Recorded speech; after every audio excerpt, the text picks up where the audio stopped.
门外有狮子。银雅还文，草原西图，石头儿童。所有人的门外都有狮子，没有谁的人生是没有狮子的，无一例外。门外有狮子，我害怕狮子。门外有狮子，我害怕狮子。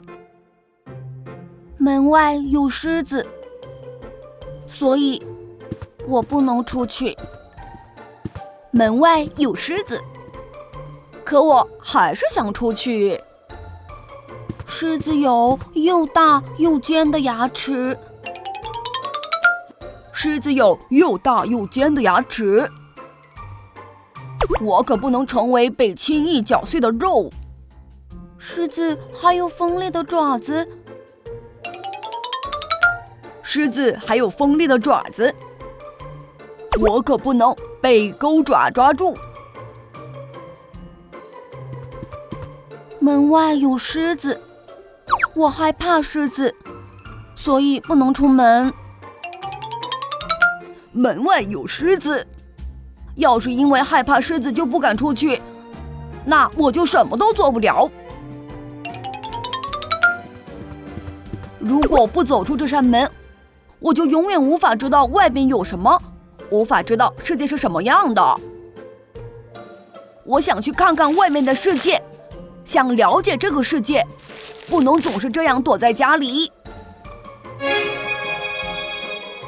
门外有狮子，它为什么在外面晃来晃去？是想吃掉我吗？哎呀！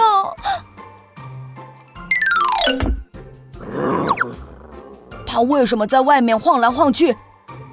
是饿了吗？那么，现在就是机会。怎么办呢？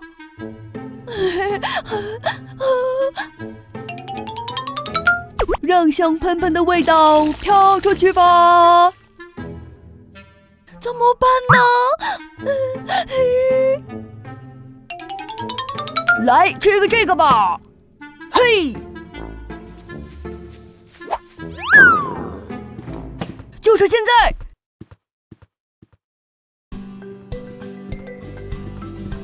哦耶！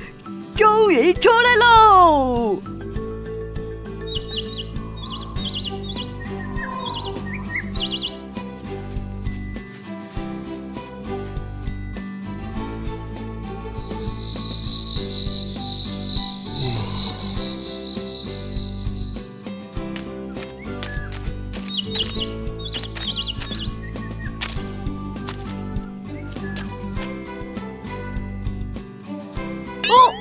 是熊！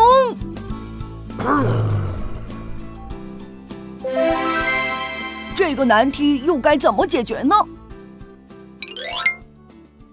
我也想出去，但我不能出门，都是因为那只狮子。